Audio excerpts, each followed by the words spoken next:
মোহতারাম, হিংস্র কোনো প্রাণী দেখলেই কি মেরে ফেলা এটা ইসলামী শরিয়ায় জায়েজ আছে? আমিমুল ইহসান এই প্রশ্নটি করেছেন।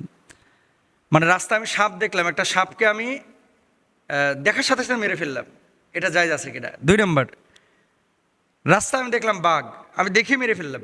রাস্তায় দেখলাম একটা হিংস্র কুকুর, দেখে আমি মেরে ফেললাম, এটা জায়েজ আছে কিনা? দেখেন, বিশেষ করে রাত্রিকালীন সময়ে সাপ, বিড়াল, তারপরে কুকুর, এই ধরনের কোনো প্রাণী যখন দেখবেন যে আপনার পেছনে আসছে বা আপনার বাড়ির ভেতরে ঢুকেছে, সরাসরি আপনি মেরে ফেলবেন না। এগুলো, সাপের একটা বৈশিষ্ট্য আছে, সারা পৃথিবীতে প্রায় 500 প্রজাতির আপনার বিষাক্ত সাপ আছে। সারা পৃথিবীতে 500-র অধিক, 500 প্রজাতির না, 500-র অধিক বিষাক্ত সাপ সারা পৃথিবীতে আছে। যে সাপগুলো, সাপের একটা নীতি হচ্ছে, আপনি কোনো সাপকে যদি আঘাত না করেন, এই সাপ কিন্তু আপনাকে প্রথমে কামড় দিবে না। কিন্তু একটা সাপ, এই যে রাসেল ভাইপার, যেটা বাংলাদেশে এখন খুব বেশি দেখা যাচ্ছে, আগে ছিল না, কিন্তু আগে ওই সাহারা মরুভূমিতে দেখা যেত, মিডিল ইস্টের পাহাড়গুলোতে দেখা যেত, এখন বাংলাদেশে শুরু হয়েছে রাসেল ভাইপার। এই রাসেল ভাইপার, এই এই এই সাপটা আবার কি করে, ওই মানুষ দেখলে তেড়ে এসে এটাকে মানে ছোবল মারার চেষ্টা করে বা ওই লেজ দিয়ে আঘাত করার চেষ্টা করে, মানুষকে তেড়ে আসে। কিন্তু আপনি গোখরা সাপ বলেন, খরিশ সাপ বলেন, তারপর অন্য অন্য যে সাপগুলো, এগুলো কিন্তু আপনি যতক্ষণ তাকে না ডিস্টার্ব করবেন, না আঘাত করবেন, সাধারণত কামড়াইতে চায় না। রেয়ার 2-একটা ঘটনা বিচ্ছিন্ন হতে পারে। তো সাপের ব্যাপারে আল্লাহর হাবিব সাল্লাল্লাহু আলাইহি ওয়াসাল্লামের একটা বক্তব্য আমরা পাই যে আপনার নবীজি সাল্লাল্লাহু আলাইহি ওয়াসাল্লাম সাহাবীদেরকে কোনো সাপ মারার আগে 3 বার তাকে সাবধান করো। নবীজি বলেছেন সাহাবীদেরকে যে ধরো একটা সাপকে তুমি মারবা বা আঘাত করবা, তাকে 3 বার সাবধান করো। কি বলে সাবধান করবেন?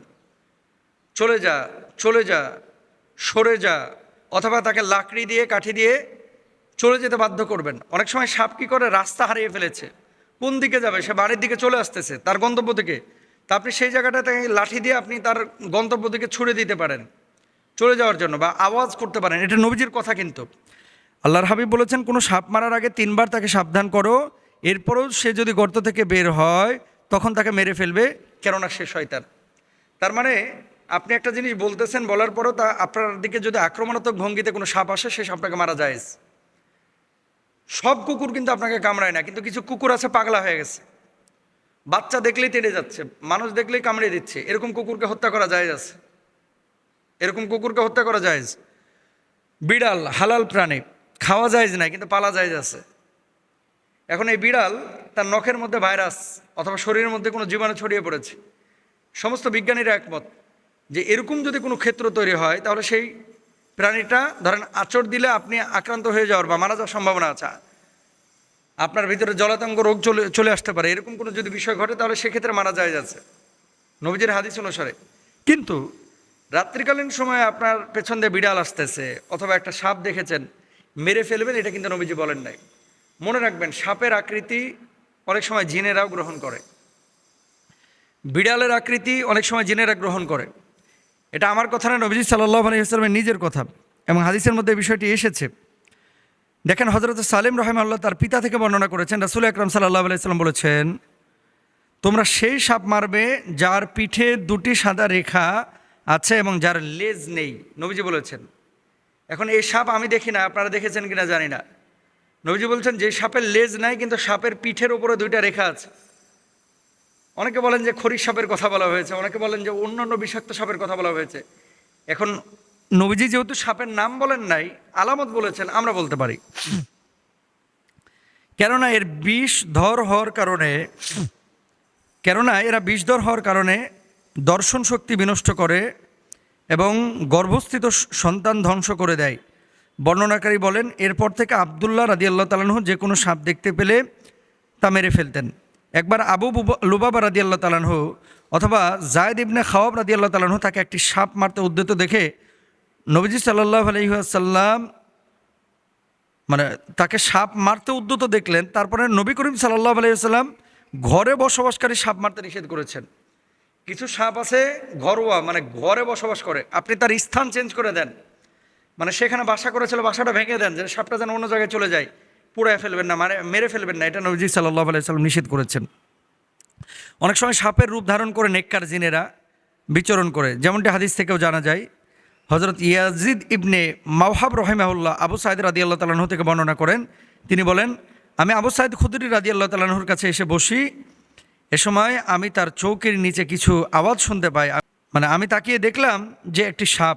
তখন আমি দাঁড়ালে আবু সাঈদ খুদরি রাদিয়াল্লাহু তাআলা আনহু জিজ্ঞাসা করেন, তোমার কি হয়েছে? তখন আমি বললাম, এখানে একটা সাপ আছে। তিনি বললেন, তুমি কি করতে চাও? আমি বললাম, আমি তাকে মেরে ফেলবো।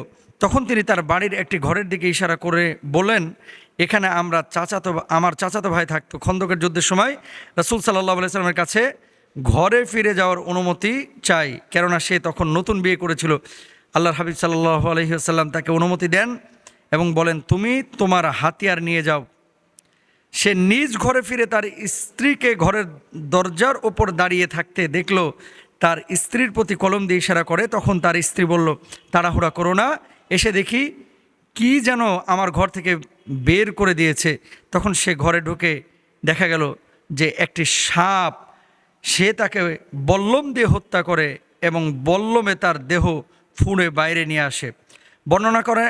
বর্ণনাকারী বলছেন, আমি জানি না এরপর কে আগে মারা গিয়েছিল, লোকটি নাকি সাপটি। দেখছেন হাদিসের মধ্যে সুদীর্ঘ হাদিস, এটা আবু দাউদ শরীফের 5167 নম্বর হাদিস। সুতরাং যে কোনো হিংস্র এই ধরনের প্রাণীকে আপনারা দেখলে মেরে ফেলবেন না, এটা হাদিসের মধ্যে নিষেধাজ্ঞা আছে। 3 বার সতর্ক করবেন। বিড়াল দেখলে, কুকুর দেখলে, হিংস্র কোনো প্রাণী দেখলে এভাবে হত্যা করবেন না। আল্লাহ আমাদেরকে বোঝার তৌফিক দান।